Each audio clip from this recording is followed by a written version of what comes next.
Olá pessoal, saudações concurseiras para vocês, sejam muito bem-vindos a mais um evento aqui no Que Concursos, comigo, professor Gustavo Musi, e hoje é dia aí de conhecimentos bancários, não é isso? E esse evento aqui foi especialmente preparado para você que está se preparando para o concurso da Caixa Econômica Federal.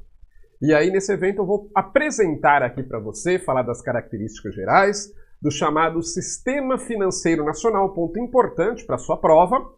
E vamos falar também dos dois órgãos e entidades do Sistema Financeiro Nacional que são mais cobrados em prova, que são Conselho Monetário Nacional e Banco Central, ok? Vamos lá então? Então vamos lá, ó. Primeiramente apresentando para você aí o Sistema Financeiro Nacional, coloquei lá para você, que o Sistema Financeiro Nacional, ele compreende o conjunto de instituições que viabilizam o fluxo financeiro de recursos entre poupadores e os tomadores de recursos na economia. Então o sistema financeiro basicamente faz isso, né? Ele intermedia aquelas pessoas que têm recursos e aquelas pessoas que precisam de recursos. Um exemplo, você tem lá o seu dinheirinho, seu rico dinheirinho, como diria o tio Patinhas, que você coloca lá no banco, né? Naquele momento que você está colocando dinheiro no banco, você está, na verdade, emprestando dinheiro ao banco. Porque você deixa o seu dinheiro ali. O banco, inclusive, né, se você deixar uma aplicação financeira, o banco vai te pagar juros, não é isso? Para você deixar o seu dinheiro ali. E o banco vai pegar esse seu dinheiro e vai emprestar para outra pessoa. Então o banco está intermediando, tá? Essa é uma das funções do Sistema Financeiro Nacional. E o Sistema Financeiro Nacional divide-se em três grandes mercados. Nós já vamos ver isso melhor de uma forma esquemática, mas o Sistema Financeiro Nacional ele vai se dividir em três grandes mercados. Primeiro, o mercado de crédito, moeda, câmbio e capitais. É aqui, por exemplo, que entram os bancos, né? A Caixa Econômica entra aqui. Ela também entra nos outros, mas quando a gente pensa em Caixa Econômica, a gente pensa em banco, não é isso? A Caixa Econômica agindo como banco. Então ela entra aqui no mercado de crédito, tá certo? Também mercado de moeda, porque os bancos também oferecem a moeda escritural. Aí nós temos o mercado de seguros privados, né? Como o próprio nome diz aí, ele é voltado para oferecer seguros aí, e também aqui entram títulos de capitalização, tá? Aí a Caixa também, né? Como outros bancos também vai atuar aqui nessa área. E temos o mercado de previdência complementar, que é justamente o mercado em que são oferecidos aí os planos de previdência privada, ok? Só que aqui são os planos de previdência aqui, privada, fechados, na verdade, porque os abertos também entram no mercado de seguros privados, nós vamos ver isso, tá? Tem essa pegadinha, tem que tomar cuidado. Quando se trata de previdência privada, tem que saber se é previdência privada aberta ou fechada, para saber em qual mercado vai estar inserido.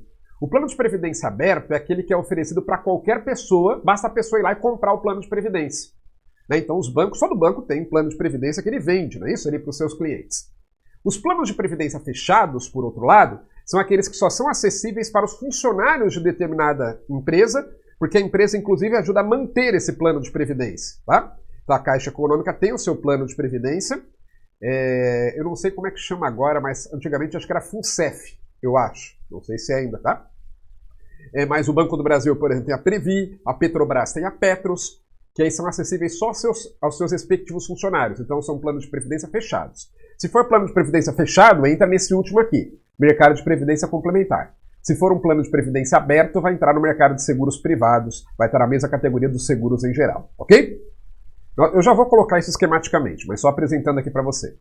E aí, além disso, cada um desses mercados, então nós vimos que tem três mercados, né? Mercado de crédito, moeda, câmbio e capitais, mercado de seguros privados, e mercado de previdência complementar.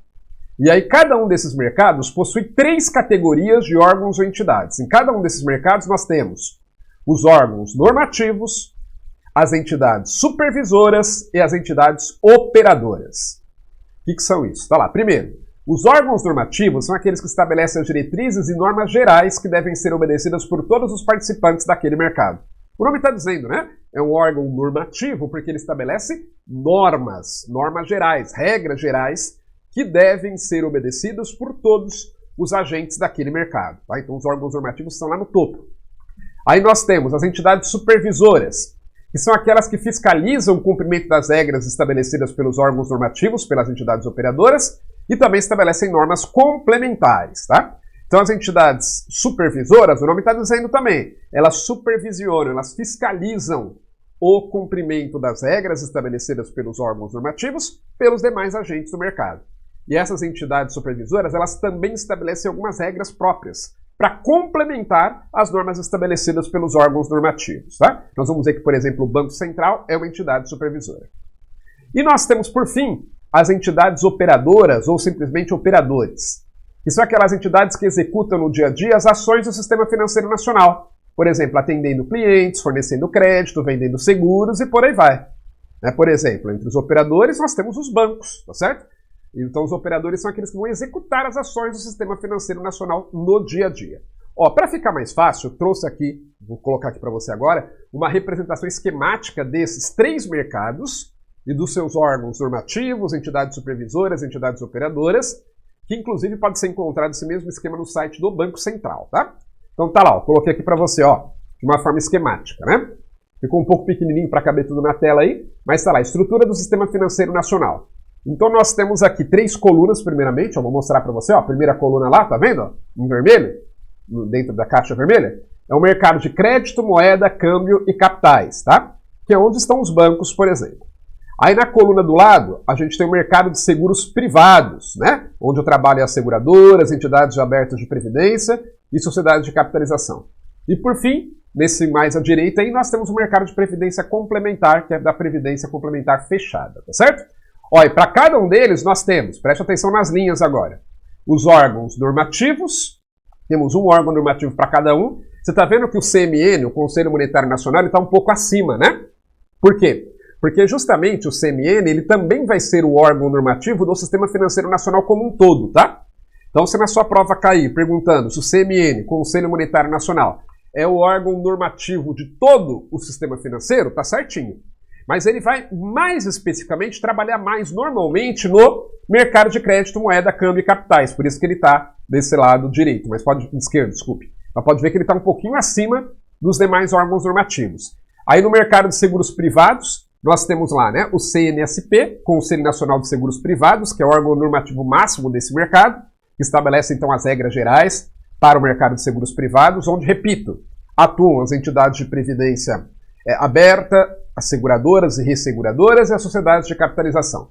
Nas nossas aulas a gente entra mais em detalhes, está explicando cada um deles aqui, é só para ter uma visão geral. E por fim, o último órgão normativo, ainda dentro aí do quadro vermelho, lá no mercado de previdência complementar, nós temos o CNPC, o Conselho Nacional de Previdência Complementar, ok? Então esses são os órgãos normativos, a gente vai falar um pouquinho mais daqui a pouco sobre o CMN, porque ele, dos órgãos normativos, é o mais cobrado em provas. Aí esses são os órgãos normativos conforme nós vimos, aí abaixo deles nós temos as chamadas entidades supervisoras, ok? E nós já vimos que o objetivo delas é fiscalizar, principalmente, o cumprimento das regras estabelecidas por esses órgãos aí de cima, estabelecidas pelos órgãos normativos. E aí você vai ver que cada mercado tem uma entidade supervisora, com exceção do primeiro, do mercado de crédito, moeda, câmbio e capitais, que tem duas, tá?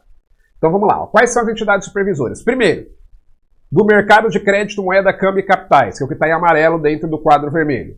Nós temos o Bacen, o Banco Central do Brasil, e temos a CVM, a Comissão de Valores Mobiliários, tá? São duas entidades supervisoras aí do mercado de crédito, moeda, câmbio e capitais.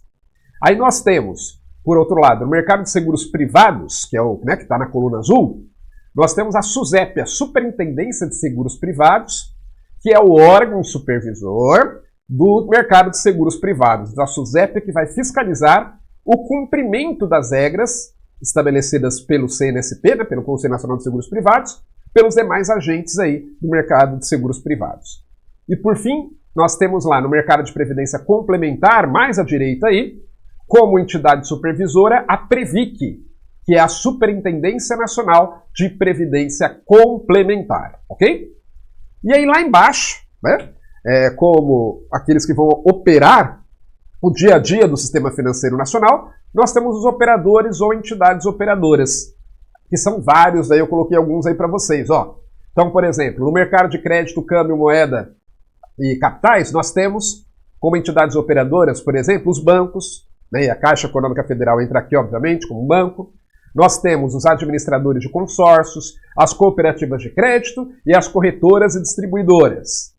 Temos também as bolsas de valores e bolsas de mercadorias e futuros. Veja que as bolsas de valores e bolsas de mercadorias e futuros são fiscalizadas pela CVM, né? As demais são fiscalizadas pelo Bacen. Só que no caso das corretoras e distribuidoras, para algumas situações elas também são fiscalizadas pela CVM. Esse quadro aí, esse organograma, vamos dizer assim, é só para você ter uma ideia de como está organizado, tá? Mas às vezes eles se cruzam ali porque tem algumas entidades que são supervisionadas por mais de uma dessas entidades supervisoras. Por exemplo, é o caso dos bancos, né, que eventualmente vendam títulos de capitalização. Nós vamos ver que também são fiscalizados pela SUSEP, além do Banco Central. Aí nós temos, né, ainda lá embaixo, como entidades operadoras aí, agora no mercado de seguros privados, nós temos no mercado de seguros privados como entidades operadoras as seguradoras e resseguradoras. Para quem não sabe o que é uma resseguradora, é uma seguradora das seguradoras. Então as seguradoras elas também fazem seguros, né, em relação a eventuais perdas que elas possam ter no pagamento de apólices, para evitar que elas venham a quebrar por algum fato, né? Imagine que tem algum desastre natural terrível em determinada região que dê um prejuízo muito grande para as seguradoras. Então, elas também fazem um seguro dessas apólices. E elas contratam quem? Contratam as resseguradoras para fazer isso. Aí nós temos também ainda, né, no mercado de seguros privados, como entidades operadoras, as entidades abertas de previdência. Lembrando que as entidades abertas de previdência são aquelas que vendem plano de previdência abertos, ou seja, aqueles que podem ser adquiridos por qualquer pessoa, tá? E também as sociedades de capitalização que vendem títulos de capitalização, né? Para quem não sabe, talvez você já tenha comprado alguma vez um título de capitalização, na esperança, né, de ganhar muito dinheiro. Na verdade, no título de capitalização, você vai colocando todo mês, normalmente um dinheiro ali, tem alguns de pagamento único, mas normalmente você paga todo mês, e depois, no final de um prazo, normalmente um ano, você recebe o valor de volta, às vezes corrigido pela inflação, às vezes nem isso. Vai falar, professor, mas por que eu vou colocar então um título de capitalização se eu vou ganhar, se eu não vou... No máximo eu vou empatar com a inflação. É porque durante o período que você está com o título de capitalização, você concorre a sorteios, né? Então tem gente que tem esperança de ganhar o sorteio e acaba fazendo o título de capitalização. Cá entre nós, normalmente não é um bom negócio, tá certo? A não ser que você tenha muita sorte. Mas vamos lá. Então isso daí está dentro do mercado de seguros privados. E por fim, agora mais à direita, né, no canto superior e no canto inferior direito, nós temos aí como entidade operadora do mercado de previdência complementar as entidades fechadas de previdência, que são aquelas que administram os chamados fundos de pensão dos funcionários de determinadas empresas, né? Então, por exemplo, já falei para você que no caso do Banco do Brasil, por exemplo, tem a Previ, que é um fundo de previdência dos funcionários do Banco do Brasil, é administrada pela própria Previ. A Previ é uma entidade fechada de previdência complementar. A Caixa Econômica também tem. Se eu não me engano, é a FUNCEF, não tenho certeza, se ainda tem esse nome e tal. Mas tem um plano de previdência dos funcionários da Caixa Econômica Federal, que é administrado, né, por essa entidade, que é uma entidade fechada de previdência. Aí vai estar no mercado de previdência complementar, tá? Mas é importante ter essa ideia geral de como funciona aí o sistema financeiro nacional. Muito bem. E agora eu vou falar especificamente dois desses órgãos e entidades que estão aí nas nossas aulas, né? Volto a dizer, nas aulas aqui do curso do quê? A gente entra em detalhes, a gente fala de cada uma dessas entidades, mas o objetivo aqui do nosso evento é dar uma visão geral aí para você. Se você nunca viu o Sistema Financeiro Nacional, você tem uma ideia geral de como funciona e como ele está estruturado, né? E se você já viu, relembrar os pontos principais, tá? Então aqui no evento de hoje, nós vamos falar especificamente de dois órgãos e entidades. Vamos falar do Conselho Monetário Nacional, que é o órgão, né, superior do Sistema Financeiro Nacional, ele que é o grande manda-chuva do Sistema Financeiro Nacional no Brasil, e vamos falar também de outro órgão que é bastante cobrado em provas, que é o Bacen, o Banco Central do Brasil. Ok? Vamos lá então? Então guarde essa estrutura que está aí, entenda. Vou até voltar um pouquinho e deixar aqui, que às vezes tem pessoal que gosta de tirar print da tela, né? Deixa aí, ó. Se você quiser tirar um print aí, dá alguns segundinhos aí para você tirar o print se quiser guardar. Mas como eu disse, isso daí está lá no site do Banco Central, eu tirei de lá, tá? Mas vamos lá. Agora nós vamos falar então sobre o Conselho Monetário Nacional, CMN. Eu coloquei lá para você, ó. O Conselho Monetário Nacional, CMN, é o órgão superior do Sistema Financeiro Nacional, então né, ele é o órgão máximo do Sistema Financeiro Nacional, e tem a responsabilidade de formular a política da moeda, crédito, capitais e câmbio, objetivando a estabilidade da moeda e o desenvolvimento econômico e social do país. Então ele tem esses dois grandes objetivos aí, o Conselho Monetário Nacional, né? Não digo, tem mais objetivos, mas duas grandes, vamos dizer os objetivos maiores, vai. É garantir a estabilidade da moeda, né? Aí combatendo especialmente a inflação, tá certo? e também garantir o desenvolvimento econômico e social do país. Então o Conselho Monetário Nacional tem essas duas grandes preocupações aí. E aí, olha só, as metas de política monetária são estabelecidas pelo Conselho Monetário Nacional, competindo ao Banco Central conduzir a política monetária necessária para cumprimento dessas metas estabelecidas, tá? Então, por exemplo, o Conselho Monetário Nacional estabelece metas de inflação. Você deve saber, não precisa ser um especialista, né, em economia ou conhecimentos bancários para saber que o Brasil ele tem metas de inflação. A gente ouve isso toda hora no jornal, né? O Banco Central acha que não será possível cumprir a meta de inflação, por exemplo. Então, a meta de inflação ela é definida para 3 anos para frente, e quem define isso é justamente o Conselho Monetário Nacional. E aí o Banco Central, como entidade supervisora, vai procurar fazer com que aquela meta seja cumprida. Essa é a ideia, ok? Aí vamos lá. Ó. Objetivos do Conselho Monetário Nacional. Aí, de acordo com a Lei 4595 de 64, essa lei aqui, 4595 de 64, veja que ela é bastante antiga, né? Tem o quê aí? Já uns 60 e tantos anos, né? Praticamente 60 anos. Praticamente 60 anos. Essa lei, ela instituiu tanto o Conselho Monetário Nacional, como também o Banco Central do Brasil. Foi ela que criou essas duas entidades, tá? E aí ela estabelece algumas disposições importantes, tá lá. Ó. De acordo com a Lei 4595 de 1964, a política do Conselho Monetário Nacional deve objetivar. O que o Banco Central, o Conselho Monetário Nacional deve buscar? Tá lá.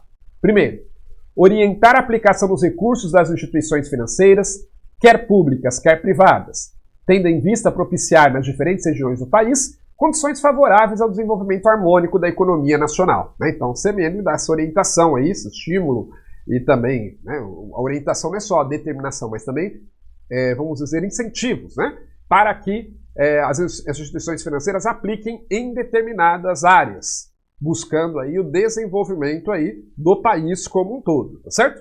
Porque os bancos, isso não é só os bancos, né, qualquer um de nós, até o mais bobo de nós, quer ganhar o máximo de dinheiro com o mínimo de risco, é ou não é? Todos nós queremos, não é isso? E os bancos não é diferente. Então, em algumas áreas, é importante que o CMN ele dê alguns incentivos para os bancos, por exemplo, colocarem ali dinheiro. Porque senão os bancos vão falar, isso aí não interessa, eu ganho muito pouco e o risco é muito alto. Então, dessa forma aí, o CMN, desculpe, ele está de uma certa forma incentivando a aplicação de recursos naquela área. Por exemplo, no crédito habitacional, né? O que mais? Ó, outro objetivo do Conselho Monetário Nacional é propiciar o aperfeiçoamento das instituições e dos instrumentos financeiros com vista a maior eficiência do sistema de pagamentos e mobilização de recursos. Né? Então busca ter um sistema bancário mais eficiente. Continuando, outro objetivo, zelar pela liquidez e solvência das instituições financeiras, ou seja, garantir que os bancos sejam saudáveis financeiramente e que tenham sempre recursos disponíveis, né? Eu sempre falo, a gente às vezes critica, né? É um absurdo os lucros bilionários que os bancos têm no Brasil, enquanto tem tanta empresa com tanta necessidade, empresa quebrando e por aí vai, tanta pessoa física não conseguindo pagar suas dívidas, os bancos estão lucrando bilhões e bilhões. Olha, eu vou dizer algo para você. Você pode até reclamar desses lucros bilionários, mas para você é muito melhor que o seu banco esteja dando lucro do que se ele estiver dando prejuízo, viu? Porque imagine, né? O seu banco quebra, o seu banco vai à falência, e aí a hora que você vai sacar lá o seu dinheirinho que você depositou no banco, o banco diz, ó, desculpa aí, foi mal, mas eu quebrei e não tenho dinheiro para te devolver o dinheiro que você depositou aqui. Seria o caos, né? E por isso, inclusive, que o governo ele garante até um determinado valor o dinheiro que você coloca lá no banco, para dar essa segurança. Mas o fato é que o CMN ele deve zelar, junto com o Banco Central vai operacionalizar isso, e o CMN estabelece as diretrizes gerais, o CMN deve zelar pela liquidez e solvência dos bancos, das instituições financeiras, estabelecendo regras para isso, tá? E também o CMN deve coordenar as políticas monetária, creditícia, orçamentária, fiscal e da dívida pública, interna e externa, né, trabalhar essas políticas aqui de forma coordenada para atingir os objetivos anteriores. Composição e reuniões do Conselho Monetário Nacional. Olha só. O Conselho Monetário Nacional é composto por 3 pessoas, que são chamadas de conselheiros. Tá? Então, tem 3 conselheiros do Conselho Monetário Nacional. Quem são eles? São os seguintes. Primeiro, o ministro da Fazenda, que também é o presidente do Conselho. Então, o ministro da Fazenda ele faz parte do CMN e será o seu presidente. Tá? O ministro do Planejamento e o presidente do Banco Central. Então essas três pessoas aqui são chamados conselheiros do Conselho Monetário Nacional e eles que tomam as decisões. Outras pessoas participam também das reuniões do CMN, mas quem decide são esses três, ok? E aí é por maioria de votos. Se não der unanimidade, vai ser por maioria de votos, por 2-1. Ó, entre outras funções, compete ao Conselho Monetário Nacional, como eu já disse, definir as metas de inflação para os 3 anos seguintes. O Conselho Monetário Nacional deve se reunir ordinariamente uma vez por mês e extraordinariamente sempre que necessário, por convocação do seu presidente. Então, obrigatoriamente o CMN se reúne uma vez por mês, mas sempre que for necessário, sempre que o ministro da Fazenda achar necessário, ele pode convocar também, tá? Fora essas reuniões mensais. E aí dessas reuniões participam, além dos 3 conselheiros, os membros da Comissão Técnica da Moeda e do Crédito, COMOC, que é lá dentro do Banco Central, os diretores do Banco Central e representantes das comissões consultivas, quando convocados pelo presidente do CMN. No entanto, os únicos que possuem direito a voto são os 3 conselheiros, conforme eu já disse, tá? Essas demais pessoas que participam podem ali trazer suas considerações, normalmente são ouvidas, né? Por isso que eles participam ali da reunião, mas não têm direito a voto. Quem decide, quem vota são os 3 conselheiros, recapitulando, que são ministro da Fazenda, ministro do Planejamento e o presidente do Banco Central, ok? Além disso, o Conselho Monetário Nacional também pode convidar autoridades, pessoas ou entidades para prestar esclarecimentos considerados necessários. Então pode chamar de pessoas, né? Para trazer informações ali que o Conselho Monetário Nacional considere como importantes. Isso então sobre o CMN, Conselho Monetário Nacional, que nós já vimos, só voltando lá no nosso esqueminha, né? Sempre bom voltar, ó. Tá lá no topo, tá vendo? Ó? Dentro desse quadro vermelho aí, no canto superior esquerdo, CMN, Conselho Monetário Nacional, ao mesmo tempo que ele é o órgão normativo do mercado de crédito, moeda, câmbio e capitais, ele também é o órgão máximo do sistema financeiro nacional como um todo, tá certo? E agora nós vamos falar, vamos descer o nível, vamos baixar o nível, tá certo? Literalmente. Nós vamos falar aqui dentro do mercado de crédito, moeda, câmbio e capitais, vamos falar agora da entidade supervisora, uma delas, né, que é o Banco Central do Brasil. Vamos falar um pouquinho então sobre o Bacen, porque Bacen também cai bastante em provas aí. Então tá lá. O Banco Central do Brasil, Bacen, ou às vezes é indicado pela sigla BCB, é uma das entidades supervisoras do sistema financeiro nacional, atuando especialmente no mercado de moeda, crédito e câmbio, certo? O Bacen ele é uma autarquia de regime especial, ou seja, uma autarquia que possui uma autonomia maior do que as demais autarquias costumam gozar, sendo considerado o principal executor das orientações do Conselho Monetário Nacional e responsável por garantir o poder de compra da moeda nacional. Então, primeiro, o Banco Central ele é uma autarquia, tá? Uma autarquia é uma entidade da administração indireta, administração pública indireta, criada para exercer uma determinada atividade específica. O Banco Central tem várias atividades específicas, tá? Conforme nós vamos ver. E aí, toda autarquia já possui uma certa autonomia. Aliás, a palavra autarquia significa literalmente que ela é regida por ela mesma, tá certo? Ela se submete ali à supervisão, à fiscalização do ministério correspondente, no caso do Banco Central, ele é fiscalizado aí pelo Ministério da Fazenda, mas toda autarquia possui uma certa autonomia. No caso do Banco Central, a gente fala que é uma autarquia de regime especial porque tem algumas regras próprias, diferente das outras autarquias. Por exemplo, nós vamos falar sobre isso. Os diretores do Banco Central, eles não podem ser exonerados por uma simples decisão do presidente da República, tá? Porque eles têm um mandato fixo, diferentemente do que ocorre com as outras autarquias. Então, o Banco Central é uma autarquia, mas é uma autarquia de regime especial. Ó, o artigo 164 da Constituição Federal traz algumas disposições sobre o Banco Central. Ó, o que a Constituição diz no artigo 64? Ó. A competência da União para emitir moeda será exercida exclusivamente pelo Banco Central. Então, uma das funções do Banco Central é emitir moeda, né? Ah, professor, mas quem emite moeda não é a Casa da Moeda? O Banco Central, ele determina, né, que a Casa da Moeda emita, tá? Por isso que a gente fala que é o Banco Central que emite a moeda. Parágrafo 1º. É vedado ao Banco Central conceder, direto ou indiretamente, empréstimos ao Tesouro Nacional e a qualquer órgão ou entidade que não seja instituição financeira. Então, olha só. O Banco Central, ele funciona como um caixa do governo, da União. A União deixa o seu dinheiro depositado no Banco Central, mas o Banco Central não pode emprestar dinheiro dele para a União, Aliás, o Banco Central só pode emprestar dinheiro para outros bancos. É isso que diz a Constituição Federal. Parágrafo 2º. O Banco Central poderá comprar e vender títulos de emissão do Tesouro Nacional com o objetivo de regular a oferta de moeda ou a taxa de juros. Aliás, o Banco Central faz bastante isso daqui, tá? O Banco Central ele compra e vende muitos títulos do Tesouro Nacional, muitos títulos da União. É a forma dele exercer a chamada política monetária. Por exemplo, quando o Banco Central ele vende títulos da União, ele vende títulos, né, do Tesouro Nacional, ele está retirando dinheiro do mercado. Como assim, professor? Porque quando o Banco Central ele vende um título e alguém vai lá e compra, vamos imaginar que eu esteja comprando, um título do Banco Central que ele está vendendo, um título da União que o Banco Central está vendendo. Se eu estou comprando, o que eu estou fazendo? Eu estou entregando dinheiro para o Banco Central, é ou não é? Porque comprar é isso, você entrega dinheiro e recebe alguma coisa em troca, né? Então se eu estou comprando o título, eu estou entregando dinheiro para ficar com o título. Quando eu entrego esse dinheiro, isso vai para os cofres do Banco Central. Então é uma forma do Banco Central retirar dinheiro da economia. Mas por que o Banco Central vai querer retirar dinheiro da economia? Para combater a inflação. Né? Porque às vezes se os níveis de preço estão muito altos, uma das formas de você combater a inflação é reduzir a quantidade de dinheiro na economia, porque as pessoas vão comprar menos e com isso os preços tendem a baixar, ok?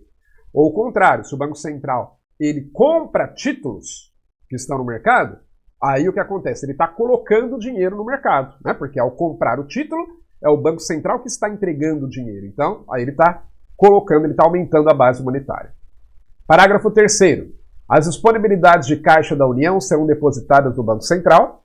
As dos estados, dos distritos federais, dos municípios e dos órgãos ou entidades do poder público e das empresas por eles controladas, instituições financeiras oficiais, ressalvados os casos previstos em lei. Então, resumindo, o dinheiro que a União tem, que o Tesouro Nacional tem, ele é depositado no Banco Central. Então, uma das funções do Banco Central, o Banco Central tem várias, é funcionar como caixa da União, caixa do Tesouro Nacional. Então, o dinheiro do governo federal fica no Banco Central, tá? Dos estados, Distrito Federal e municípios, não ficam no Banco Central, mas devem ficar em instituições financeiras oficiais, a não ser nos casos autorizados em lei. Ó, importante isso daqui, ó. O Bacen, ele não possui fins lucrativos, tá? O Banco Central não é um banco comercial. Ninguém tem uma conta corrente no Banco Central, tá certo? O Banco Central ele não tem fins lucrativos, aliás, como as autarquias em geral, sendo que suas despesas são bancadas por meio de recursos públicos previstos no orçamento federal. Então, a União que mantém o Banco Central. Em caso de resultado negativo do Banco Central, ou seja, no caso de prejuízo do Banco Central, esse resultado tem que ser coberto pela União. Já em caso de resultado positivo, ou seja, de lucro, o lucro vai pertencer à União após a constituição das reservas obrigatórias. Então a ideia é o seguinte, o Banco Central é uma autarquia federal, então quem mantém o Banco Central é a União. Todo ano lá no orçamento tem recursos federais para o Banco Central. O Banco Central ele apura o seu resultado aí semestralmente, como os bancos em geral. E aí esse resultado pode ser lucro ou prejuízo. Se o Banco Central tiver lucro, quem fica com esse lucro é a União, porque é a União que mantém o Banco Central, tá? Agora, se o Banco Central tiver prejuízo, aí a União também é que tem que bancar, que tem que cobrir esse rombo aí, né? Para o Banco Central, por exemplo, pagar os seus funcionários, pagar suas despesas em geral, ok? Continuando, vamos lá. Objetivos do Banco Central. O Banco Central tem 5 grandes objetivos, segundo a lei. Quais são eles? Primeiro, zelar pela adequada liquidez da economia. Isso significa que o Banco Central deve cuidar para que haja dinheiro adequado circulando na economia, nem dinheiro de menos, para que as pessoas possam ter dinheiro, né, para realizar as suas transações econômicas, e nem dinheiro de mais circulando, porque senão isso pode causar inflação. Outro objetivo do Banco Central é manter o nível de preços, ou seja, a inflação, sob controle, tá? Lembrando que o CMN define as metas, e aí cabe ao Banco Central manter a inflação dentro daqueles limites, se for possível. Outro objetivo do Banco Central é manter as reservas internacionais em nível adequado. Reservas internacionais é a moeda estrangeira que nós temos aqui no Brasil, né? Por exemplo, principalmente o dólar. Então tem que ter essas reservas internacionais em níveis adequados, para atender às necessidades por exemplo, de importadores, né? Para manter aqui a taxa de câmbio num nível adequado e por aí vai. Compete também ao Banco Central estimular a formação de poupança, tá? É importante, né, que haja poupança numa economia. Poupança aqui não significa necessariamente caderneta de poupança, não é isso? Poupança em economia é todo o dinheiro que as famílias recebem que elas não gastam. Porque quando, né, as pessoas recebem dinheiro, elas podem fazer duas coisas. Elas podem gastar esse dinheiro comprando bens e serviços ou podem poupar, tá certo? Poupança é tudo aquilo que não é gasto. E existe, né, em economia tudo sempre tem os dois lados, eu sempre falo isso. Se por um lado numa economia é bom que as pessoas gastem, porque quando as pessoas gastam, né, você está tendo atividade econômica, as empresas estão vendendo e por aí vai, é bom que as pessoas gastem, também é bom que uma parte seja poupada. Por quê? Porque é aí que você vai ter recursos, por exemplo, para empréstimos, para fazer os empréstimos. Eu já falei para você, quando você, por exemplo, deixa o seu dinheiro guardado lá no banco, o que o banco faz com esse dinheiro? Ele empresta para outra pessoa, tá certo? Então você está indiretamente financiando outras pessoas com o dinheiro que você deixa lá no banco. Então uma das funções do Banco Central, os objetivos, desculpe, é estimular a formação de poupança.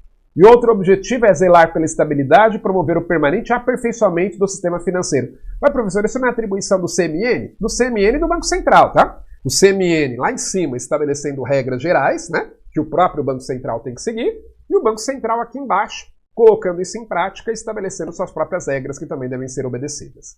Então esses são 5 grandes objetivos do Bacen de acordo com a Lei 4565 de 64. E aí as atribuições do Bacen. Eu coloquei lá. Na busca de seus objetivos, o Banco Central possui diversas atribuições que lhe são definidas pela Lei 4595, entre as quais destacam-se. Então, para atingir esses 5 objetivos aqui, o Banco Central vai exercer as suas atribuições, tá? E são várias aqui, eu não coloquei todas, coloquei aqui as mais importantes. Quais são as atribuições mais importantes aí do Banco Central? Primeiro, emitir papel moeda e moeda metálica. Papel moeda, para quem não sabe, são as cédulas de dinheiro, tá certo? Aquela cédula de R$2, de R$5, de R$10, R$20, R$50, R$100, R$200. Aquele é o papel moeda. E a moeda metálica, aquela que está bastante em extinção, né? Cada vez a gente vê menos. Aquelas famosas moedinhas mesmo de metal, tá certo? Veja, quando a gente fala que cabe ao Banco Central emitir, não é que ele vai fabricar, ou ele manda a Casa da Moeda fabricar, ou o Banco Central contrata uma empresa para fazer isso, uma outra empresa, tá? Mas é o Banco Central que vai determinar a emissão. Da Casa da Moeda, por exemplo, não pode emitir moeda se não houver autorização do Banco Central. O Banco Central vai dizer o quanto, inclusive, de moeda tem que ser emitido. Já disse para você, para manter o nível de moeda num nível adequado. Não pode ter moeda de menos na economia, porque senão as pessoas não terão dinheiro para realizar suas transações econômicas, mas também não pode ter dinheiro demais, porque senão isso pode gerar inflação, ok? Então, o Banco Central é que vai tomar essa decisão de emitir papel moeda e moeda metálica. O que mais? Também é atribuição do Banco Central definir e receber recolhimentos compulsórios e voluntários das instituições financeiras e bancárias. O que é um recolhimento compulsório? São valores que os bancos são obrigados a manter guardados daquilo que eles recebem de depósito em conta corrente. Como assim? Explica melhor, professor. Explico. Eu já falei para você, quando você deixa o seu dinheiro guardado no banco, o que o banco faz com esse dinheiro? Ele empresta para outra pessoa, não é isso? Sim. Só que ele não pode emprestar 100% do que você depositou. Uma parte ele tem que deixar guardado ali, depositado, por segurança, né? Porque tem que atender ali as necessidades de demanda das moedas, das pessoas que vão sacar dinheiro. Por que os bancos eles podem emprestar o dinheiro que você deixa guardado lá no banco? Porque nem todo mundo corre para sacar dinheiro ao mesmo tempo, né? Então não precisa deixar esse dinheiro todo lá no cofre do banco. E aí ele ganha dinheiro emprestando para outros. Só que por uma razão de segurança, um percentual tem que ficar guardado. Então, por exemplo, vamos imaginar que o Banco Central estabeleça que o depósito compulsório, que os bancos são obrigados a manter, seja de 20%. E você depositou R$10.000 na sua conta. Então, desses R$10.000 que você depositou, o Banco Central é obrigado a manter guardado, é obrigado a manter como reserva 20%, ou seja, R$2.000. Os outros R$8.000 ele pode emprestar, ok? Recolhimento voluntário é algo bastante novo, que foi criado recentemente, que permite que os bancos, além desse depósito compulsório, também deixem guardados no Banco Central outros recursos. É algo novo que ainda não sabemos como é que vai ser, né? Porque nem se sabe se os bancos vão ter interesse, porque normalmente o banco ganha mais dinheiro emprestando para outra pessoa do que deixando guardado no Banco Central. E o Banco Central, claro, vai remunerar por esse depósito voluntário, né? Mas ainda não se sabe como é que vai ser ao certo isso daí. O que mais? Outra atribuição do Banco Central é realizar operações de redesconto e empréstimo às instituições financeiras. Olha só, o Banco Central tem essa função importante aqui de funcionar como um banco dos bancos. O Banco Central empresta também dinheiro para os outros bancos. Aliás, o Banco Central só pode emprestar dinheiro para outro banco, né, para uma instituição financeira. Tá? Mas, professor, se um banco pega dinheiro emprestado no Banco Central, isso significa que ele está mal das pernas, né? Porque ele está pegando dinheiro emprestado, significa que ele está insolvente? Não, necessariamente, né? Por exemplo, o banco está muito bem, obrigado, né? Tá ali, tem muitos clientes estão depositando, eles estão emprestando, só que o banco ele já chegou no limite. Ele já conseguiu emprestar tudo que ele podia emprestar pelo Banco Central, que o Banco Central permite, e tem mais clientes pedindo empréstimo. O que ele pode fazer? Ele vai lá no Banco Central e diz, Banco Central me empresta X, o Banco Central empresta, aí o banco pega esse dinheiro e empresta juros maiores para os seus clientes, tá certo? Então não necessariamente o fato de um banco pegar dinheiro emprestado no Banco Central significa que ele esteja com dificuldades financeiras, de forma nenhuma. E o Banco Central também realiza essas operações aí de empréstimo às instituições financeiras. E mais? Compete ao Banco Central também regular a execução do serviço de compensação de cheques e outros papéis. Né? Cheque quase não se usa mais, mas um cheque, né, para quem não sabe, é uma ordem de pagamento à vista, em que você tem lá um papelzinho que você entrega lá no o beneficiário do cheque, entrega lá no banco, aí o banco dele vai entrar em contato com o banco de quem emitiu o cheque, ver se tem fundos, pede para reservar o valor e passar para esse banco, que é o banco de quem recebeu o cheque. Né? E o Banco Central que coordena tudo isso. Também a atribuição do Banco Central é efetuar operações de compra e venda de títulos públicos federais. Já comentei um pouquinho sobre isso, né? Então, o Banco Central, entre outras coisas, ele compra e vende títulos emitidos pelo Tesouro Nacional. É uma das formas dele fazer a chamada política monetária, né? Uma das formas do Banco Central controlar a quantidade de moeda na economia. Lembra? Quando ele vende títulos, ele está, na verdade, retirando dinheiro da economia, porque as pessoas vão pagar por esses títulos e entregar dinheiro para ele, Banco Central. Então, o Banco Central está retirando, está enxugando a base monetária, é o termo que a gente usa, quando ele vende títulos. Quando ele compra títulos, é o contrário. É o Banco Central que está entregando dinheiro para receber os títulos, então ele está colocando dinheiro na economia. O que mais? Compete ao Banco Central também exercer o controle de crédito, né, estabelecendo algumas regras importantes, porque se deixar, né, os bancos por si mesmos, pode haver aí alguns abusos, pode haver alguns riscos desnecessários. A crise de 2008 lá nos Estados Unidos mostrou isso, né? Que foi uma crise que se originou no mercado de crédito lá nos Estados Unidos. Então é importante que se esteja de olho aí nisso, o Banco Central vai fazer isso, aqui no Brasil. Também a atribuição do Banco Central autorizar o funcionamento das instituições financeiras. Então, se você quiser abrir um banco, tá certo? O mais difícil é ter dinheiro para abrir um banco, mas se você conseguir o dinheiro para abrir um banco, você tem que procurar o Banco Central, e o Banco Central é que vai autorizar a abertura desse seu banco. É claro que tem uma série de condições que tem que ser obedecidas, né? Mas aí é o Banco Central que vai autorizar. Inclusive, é interessante saber disso, efetuar operações do sistema financeiro nacional, de uma forma geral, sem ter autorização do Banco Central, é considerado crime. Crime contra o sistema financeiro nacional. Então não basta ter dinheiro para abrir um banco e sair emprestando dinheiro por aí. Tem que ter autorização do Banco Central, ok? O que mais? Também é atribuição do Banco Central exercer a fiscalização das instituições financeiras. Então, além de autorizar o funcionamento dos bancos, o Banco Central também fiscaliza os bancos em geral, tá? Para ver se eles estão cumprindo as normas estabelecidas, né? Tanto pelo próprio Banco Central, como pelo Conselho Monetário Nacional e algumas vezes pela própria lei. Então o Banco Central ele tem essa função importante de fiscalizar os outros bancos e pode, inclusive, aplicar penalidades aos bancos. O Banco Central pode aplicar, por exemplo, multas, o Banco Central pode suspender a atividade de um banco e, em casos extremos, pode até decretar o fechamento ali da instituição financeira. Isso é muito raro, né? E tem que ser mesmo raro, algo só em situações muito extremas, mas o Banco Central ele tem esse poder de fiscalizar e de sancionar, de aplicar sanções, penalidades às instituições financeiras que estejam agindo fora do que a legislação determina. Isso é algo muito sério, gente, porque a confiança no sistema bancário é a base de qualquer economia, né? Imagine se as pessoas acham de uma hora para outra que os bancos onde elas têm o seu dinheiro não vão ter dinheiro para pagar a hora que elas forem sacar. Todo mundo provavelmente iria querer correr para o banco para sacar, né, o seu dinheiro lá, e isso iria criar um caos, tá certo? Então é importante que o governo ele acalme a sociedade, dizendo, ó, pode confiar no nosso sistema bancário.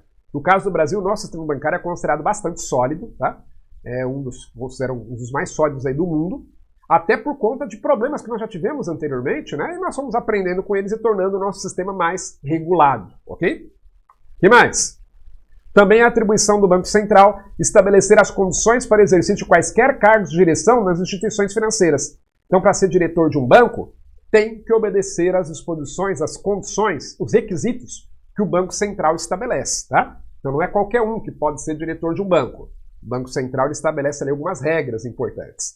Aliás, né, fala aqui de direção, mas isso vale inclusive para cargo do gerente, né? Hoje, por exemplo, eu trabalhei, por exemplo, no Banco do Brasil. Trabalhei no início da minha carreira como servidor, se bem que ainda não é servidor, é empregado público, né? Mas o primeiro concurso que eu passei foi do Banco do Brasil, lá em 1998.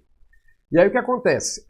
Eu me lembro que na época, para você ser gerente, bastava ser um bom funcionário, ter um conhecimento ali do dia a dia, né? E aí não havia requisitos estabelecidos pelo Banco Central. Hoje há, inclusive você tem que prestar algumas provas, por exemplo, tem que ter algumas certificações, não é isso? Imagine para o cargo de diretor, então. É o Banco Central que estabelece essas condições. O que mais? Também é atribuição do Banco Central vigiar a interferência de outras empresas nos mercados financeiros de capitais, né, para evitar aí intervenções indevidas, manipulações, por exemplo, de preços de ações, né, que a gente também já teve muito isso, não só no Brasil, mas no mundo todo, já tivemos muitos problemas com isso. Então o Banco Central ele vai verificar isso, como a lei diz, né, vigiar a interferência aí de empresas aí, nesses mercados financeiros de capitais para evitar aí manipulações fraudulentas. E outra atribuição do Banco Central, controlar o fluxo de capitais estrangeiros no país, né? Então o Brasil ele é um mercado aberto em termos de câmbio, então você pode comprar e vender moeda estrangeira, mas o Banco Central deve controlar isso, assim como acontece com a quantidade de moeda nacional, que o Banco Central tem que regular ali a quantidade para não ter nem muito nem pouco. No caso da moeda estrangeira também da mesma forma, tá? Por quê? Porque se tem pouca moeda estrangeira, por exemplo, pouco dólar no Brasil, o que acontece? O preço do dólar vai subir, como acontece com qualquer mercadoria, né? Se tem poucas laranjas na feira, o preço da laranja sobe, não é isso? Se tem muita laranja, o preço da laranja cai. O mesmo acontece, por exemplo, com o dólar. Se tem muito dólar no mercado brasileiro, o preço dele vai aumentar, o real vai se desvalorizar. Se tem muito dólar no mercado, acontece o contrário. O dólar se desvaloriza porque ele se torna abundante, né? Quanto mais eu tenho alguma coisa no mercado, mais barato fica. Então, se eu tenho muito dólar, o dólar se desvaloriza e o real se valoriza. E ambos, né, nas nossas aulas a gente fala sobre isso, tanto a valorização como a desvalorização da moeda, elas causam impacto ou nas importações ou nas exportações. Então, o Banco Central ele tem que tomar cuidado para manter o nível da moeda estrangeira aqui de forma adequada, né, numa quantidade adequada, por isso que ele vai controlar o fluxo de capitais estrangeiros no país, ok? E aí estamos finalizando aqui, ó, sobre o Banco Central. A Lei Complementar 179 de 2021 estabeleceu a autonomia do Banco Central, transformando na prática uma verdadeira agência monetária, né? Então, a autonomia do Banco Central foi estabelecida por essa Lei Complementar 179. O que quer dizer essa autonomia? Eu coloquei lá, entre outros pontos, a Lei Complementar 179 estabeleceu mandatos fixos para o presidente e para os diretores do Banco Central, além de regras mais rígidas para admissão e demissão desses dirigentes, tá? Então, anteriormente, o presidente da República ele podia livremente nomear e destituir o presidente e os diretores do Banco Central. Agora não, agora eles têm um mandato e, para eles serem retirados do cargo antes do final do mandato, tem que ter autorização do Senado e tem que seguir um processo específico, tá? Não é assim, o presidente não está gostando da condução da política monetária, manda o diretor do Banco Central embora. Não é mais assim, não. Ó, os nomes são indicados pelo presidente da República, dentre brasileiros idôneos, de reputação ilibada e de notória capacidade em assuntos econômicos e financeiros ou com comprovados conhecimentos que os qualifiquem para a função, devendo ser aprovados pelo Senado, e também a sua saída antes do final do mandato também tem que ser aprovado pelo Senado. Ok? Muito bem, aqui eu falei então, dei uma visão geral para você sobre o Conselho Monetário Nacional, sobre o Banco Central e antes falamos da estrutura, né, do organograma do Sistema Financeiro Nacional.